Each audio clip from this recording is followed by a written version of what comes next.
Good morning, MPC. Welcome sa ating regular press briefing with Presidential Spokesman Secretary Salvador Panelo. Good morning, sir. Good morning to everyone.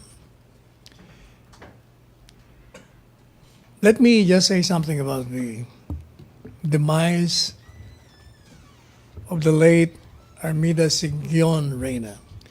The entertainment world has lost one of its pillars, and the palace expresses its condolences to the family, friends, and colleagues of the former Movie and Television Review Classification Board chairperson, Armida Sigyon Reyna. Our condolences also go to the Enriles. She happens to be the sister of former Senator Juan Ponce Enrile. The Philippines, particularly the music, television, and film, had been immense in terms of the contribution of the late Armida Sigyon Reyna. I remember, like many others of my generation and the succeeding ones, we grew up, as well as they, watching the television program Aawitan Kita, which she hosted and produced on television for more than 30 years. In fact, that particular show popularized Kundiman songs, which lately has that been aired on radio. Songs like Anak Dalita and Dahil Sa'yo. Now, if you look at his biography, specifically the biographical book entitled Fear, and if you have witnessed how this woman faced her detractors as well as her critics, immediately you will know that this woman is, or was, one who was, or who had an independent mind of her own, and a principled citizen at that. And she has demonstrated this kind of character all throughout her career. Specifically when she was chairman of the MTCRB, where she defended artistic liberties in cinema. Her voice, whether singing kondimans or advocating free expression, will be missed by many of us. So we pray for the eternal repose of her soul, and may perpetual light shine upon her. I'm ready for any question on any matter that you would choose to deal on. MPC question. Question, MPC. Nestor. Yes. Sir, today is the start of the official campaign period. Where is the president?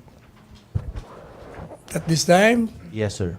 I haven't seen his schedule, but he's supposed to be here because he has some events to attend to today. I don't know if he has already flew in. Most likely, usually he comes in after lunch or just immediately before lunch. Thank you, sir. MPC question. Maricel. Sir, follow-up. Sir, why did the President choose not to attend the launching of the Hugpong in Pampanga? Yesterday? No, today. This morning. Hindi, akala ko 1 o'clock yun. Di ba meron 1 o'clock? So, pupunta siya, sir? Parang yun ang alam ko, 1 o'clock. So, pupunta, sir, si Presidente doon sa kampanya ng Hugpong ngayong hapon? Yan ang alam ko. Hindi ko alam kung nagkaroon ng change of schedule. Hindi ko alam kung nag-change. Pero yun ang nakalagay sa schedule. So will he be endorsing also all the members of the senatorial slate of Hugpong? Well, if he goes there, it necessarily mean he would have to endorse those who are on the stage sitting with him.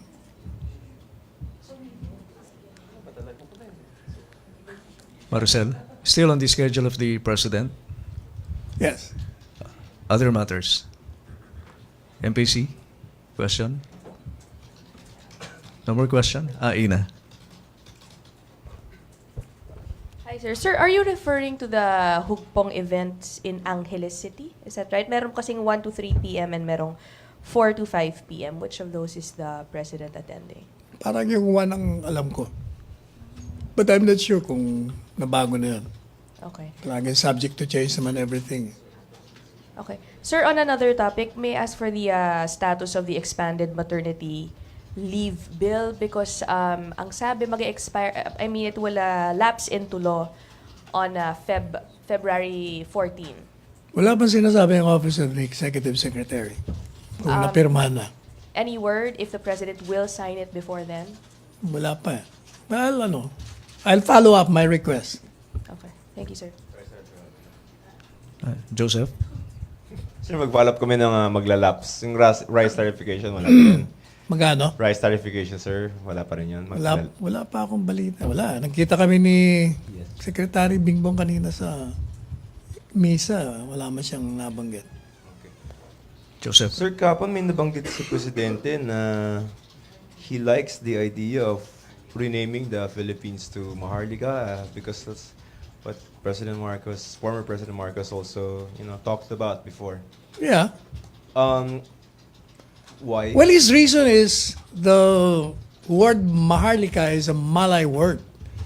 And, di ba, marami na nag-criticize na yung Philippines was named after King Philip na may sakit pa nga daw yun ng you know what. So, tingnan natin how it evolves. He is expressing an idea again, as usual. How do you change the country's name? Sorry. Well, there are views on this, pero hindi pa masyadong clear. One, it is mentioned, as one of my staff lawyers pointed out, the Philippines is mentioned in the Constitution. So, baka if you issue an executive order or pass a legislation renaming it, baka some constitutional expert might say, you cannot amend that. It's in the Constitution. Pwede rin naman na kaya nilagay yun sa Constitution kasi merong batas na nagsasabing Philippines ka muna. So, pinag-aaralan namin kung how this word Philippines evolved to be the country's name. This is a serious idea? Well, sa tingin ko kay Presidente, magandang pakinggan Maharlika. What do you call then? Maharlikano. Maharlikano. We are all Maharlikas, di ba? Royalty, di ba? Sa Filipino language, Maharlika means royalty. Di ba, mga... Maharlika, like the... I remember si Eddie Ilarde, parang meron siyang bill nun eh. Si Eddie Ilarde, when he was a senator, I remember he introduced a bill pero wala yata nangyari. Sir, does this have something to do with maybe resentment of the Spanish rule? No, not necessarily. Siguro more of asserting our national identity. Okay. Joseph, other topic? MPC? Cathy? Sir, follow-up lang doon. So, kailangan po ng charter change kasi sabi nyo, nasa Constitution yung kailangan nasa Constitution yung name na Philippines. So, nasa posibilidad ba yun? Yeah, Magkaroon ng pwede. charter change? Pwede kasi some may argue, you can no longer change that kasi it's in the Constitution. Others may argue also that, hindi, kaya lang nilagay sa Constitution kasi may batas na sinasabing ito. So, kung palitan natin ng batas, automatically pwede mo rin palitan. Pero kahit executive order, pwede kaya, sir? Baka malabo yun.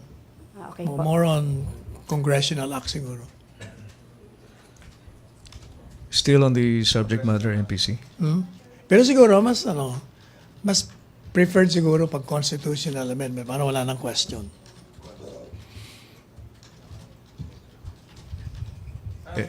Joseph, still on the same Yes. topic. Okay. Any other ideas, Marcosian ideas that the president likes? No, it just happens na, actually, that's not Mr. Marcos' idea. Parang I forgot the name of that person.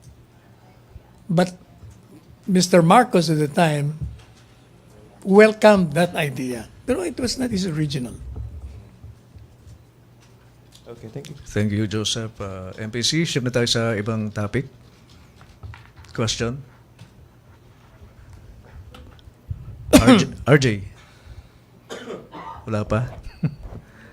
Ayan, meron na. Wala pa?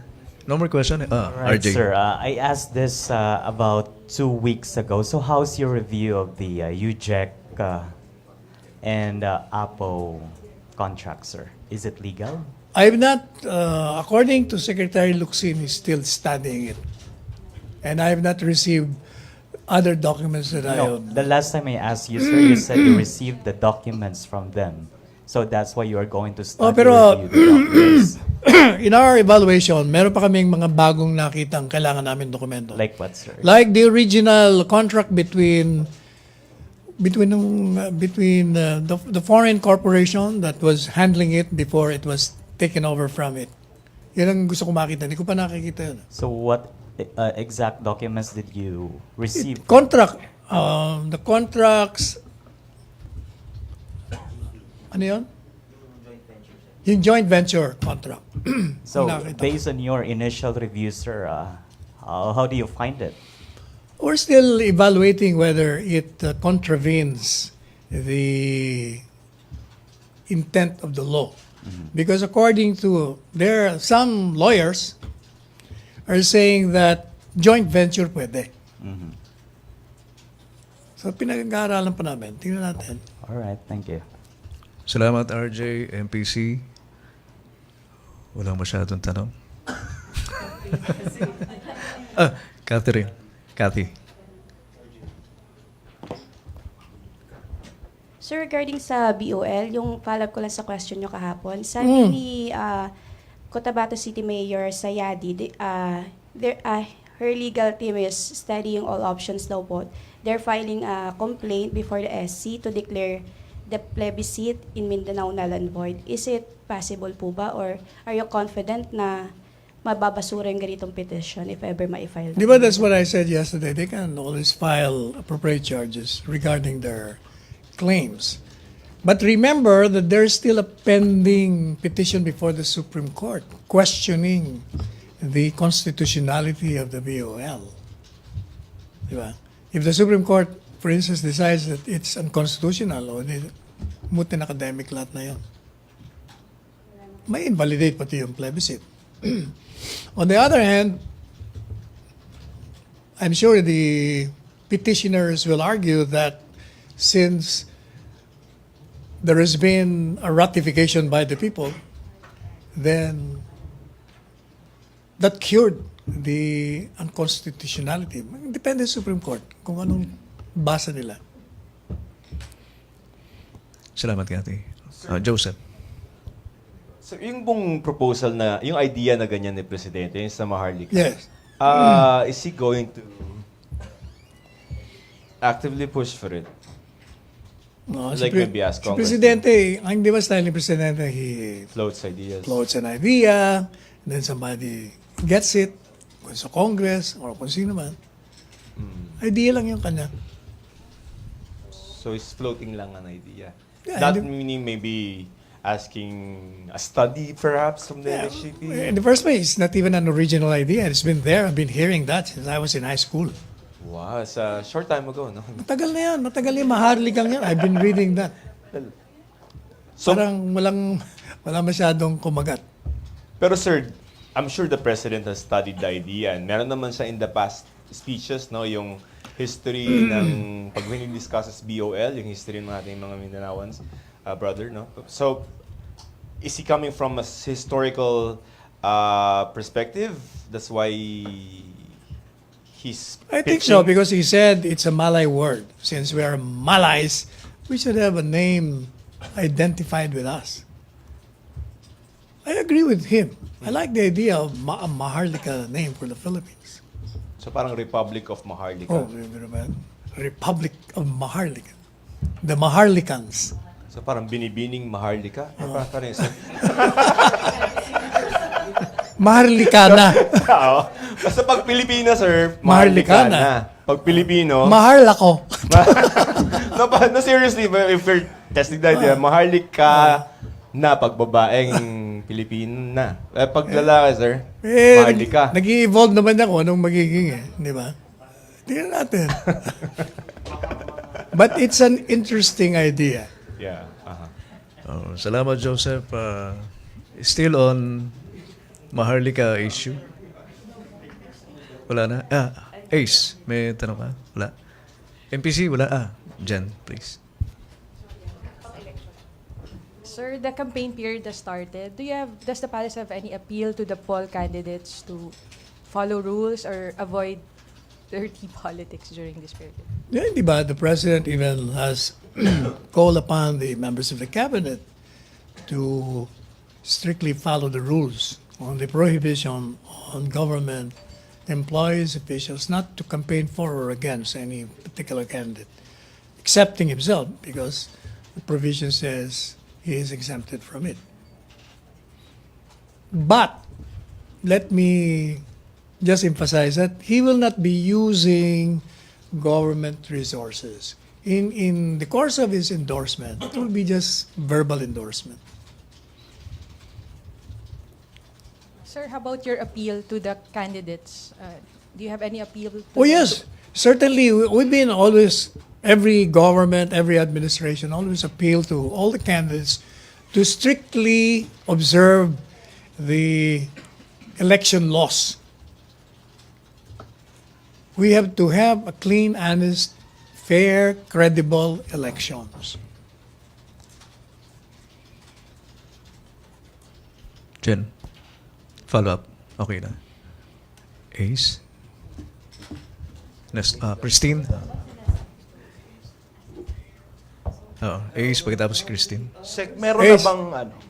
Meron na bang schedule si President Duterte ng mga campaign rallies? Wala pa ako nakikita. Will he attend umattend ba siya ng hugpong kanina or Hindi pa nga eh. Kasi supposed to be meron siyang one. Hindi ko alam kung he will go there or he will not. ano yung 1 p.m. sir? Yung sa Ugpo nga. Yung sa Pupunta siya sa Angeles. Hindi. Yan ang supposed to be naka-schedule. Kasi, ang pagkakala ko, pupunta rin siya sa San Beda. Pero sabi kanina ni Secretary Medellea, baka hindi. So, depende siguro. So Kaya si Yusek Mia, wala pang nilalabas na ano eh. Kasi nga tentative lahat eh. yung PDP ba sa February 14 pupunta ni Presidente? Hindi ko pa alam yun. Wala tentative pagdating doon sa election. Even our own meeting kanina, supposed to be 2 p.m. na-cancel din eh. So, tentative lahat ngayon schedule for today. Bakit kaya sir? Ay baka mayroong mas importante yung mga lakad si Presidente. Kasi you mentioned yesterday he will be actively campaigning for the senatorial candidates. Oh, that's what he said. He will definitely express his personal choices. So it must have been a very important issue kaya tentative pa lahat. Which one? Kasi sabi nyo, di ba tentative? Siguro may pressing No, ang matters. tentative yung schedule niya, yung schedule of activities for today. Okay. Thank you, Sec. Salamat, Alexis. Si Nestor muna, bago si Christine. Sige, Nestor. Secretary, good morning. Yes. How confident is Malacañang that President Duterte still has that endorsement magic this May 2019 elections? Since observers have been saying that this 2019 midterm polls will be a test for the president's endorsement power. Who's saying that it will be the test of his endorsement power? The opposition or you? Analysts and observers are saying that this will be a test for the president this coming election. So how confident is Malacañang about the president's endorsement magic? I think, iba kasi ang pananaw ko dyan. And even I don't think the president believes in his magical so-called powers to endorse. What is giving the people is, these are the people that I personally feel are capable of being in the Senate. That is why precisely marami siyang ginangalanan eh. Marami siyang pinipili eh. Pero para, as in basketball, he has a deep bench. Hindi mamili kayo. Now, as far as I'm concerned, and I think the president will agree with me that even the winning of an opposition candidate doesn't mean a repudiation of the administration. It only means that when opposition candidates win, it is an expression of the electorate telling them that we're putting you there to cooperate with this administration because we believe in this presidency and not you to destabilize it. I think that should be the message. Kaya ka ilalagay dyan para tumulong ka. Naniniwala kami sa'yo, natutulong ka kay Presidente, hindi para sirain mo yung kanyang mga programa ni gobyerno. Sapagkat naniniwala nga kami sa kanya. Nakita mo naman ang survey, palagi kaming approve. Kaya ka namin nilalagay dyan. Tulungan mo.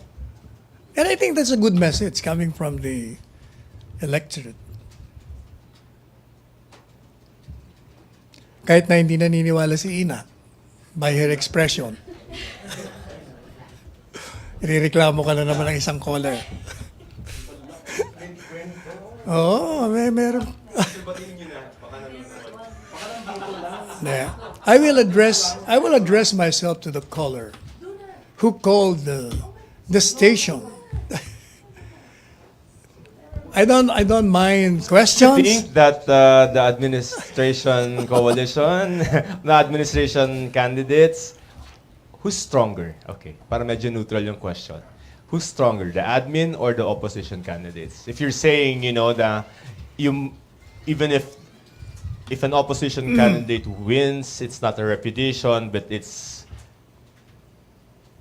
probably crossing to the other side. But back to the question. Do you Let me think answer in this manner. Since this is the first day of official campaigning, which directs us from refraining to campaign for or against, any comment with respect to your question may be deemed to be a campaign in favor of a certain candidate, and therefore, I cannot respond. Oh, hindi.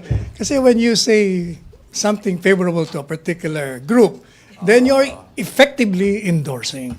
And we will not allow members of the media to trick us into violating the Constitution or the election law. have we forgotten our Joke, special joke, joke. guest? Pero sir, kung di ba meron, ngayon, campaign na tayo, right? And the president said that, government officials should not be campaigning for... O, dapat lang eh. Kasi nga, That includes that's the yourself, law. That's the law. Yeah, so we shouldn't be hearing President Duterte No, the law exempts him eh. Really? Eh, di ba? Wala ka kagabi. Kahapon. Binasa namin yung provision eh. So exempted siya. Except political offices. O, di kasama siya doon. That's why di ba sinabi niya kagabi, except me, I'm a political entity, I can do that. Pero, well, what about setting an example? O hindi. Precisely setting an example following the law. The law says you're exempted, you better do that. Otherwise, you're violating it. Fine. Thank you, Joseph. MPC? Alexis? So that means we won't be able to ask, hindi namin pwede kayong tanungin kung anong prediction nyo. 12-0, 0-12. Huh? Wala kayong prediction. 14-13. Mananalo ba, masisweep ba ng admin coalition yung election o may mananalo? Regardless of whoever will win, the victory will be on the electorate. Because it's their choice that will win. So what's your prediction? So wala kayong makikitang prediction. Wala kayong nakikitang sweep or whatsoever, ganon. Sa senatorial slate. Wala akong makitang blanco pa eh. Blanco pa. Blanco pa. Wala pa eh. Malalaman mo yon pag siguro 1 week before election. So maaga pa para Oh, too early. Wala namang... Okay. Thank you, Sec. Question MPC. Joseph? Pahabol. Sir, do you not think that the administration slate is strong? Me? Yeah. Palace. I will ask the president because he is the political entity that can express whether it's favorable or not. Ang daya, may standard na MPC question pa? Tana. When I ask him, then he tells me, then I can tell you because I'll be quoting him. Secretary, patanong lang. Do we expect the president to solicit the support of the religious leaders? I don't think. Wala, hindi naman. The president never asked help from any specific religion. What he does is he expresses himself and he tells us why he's doing this and that.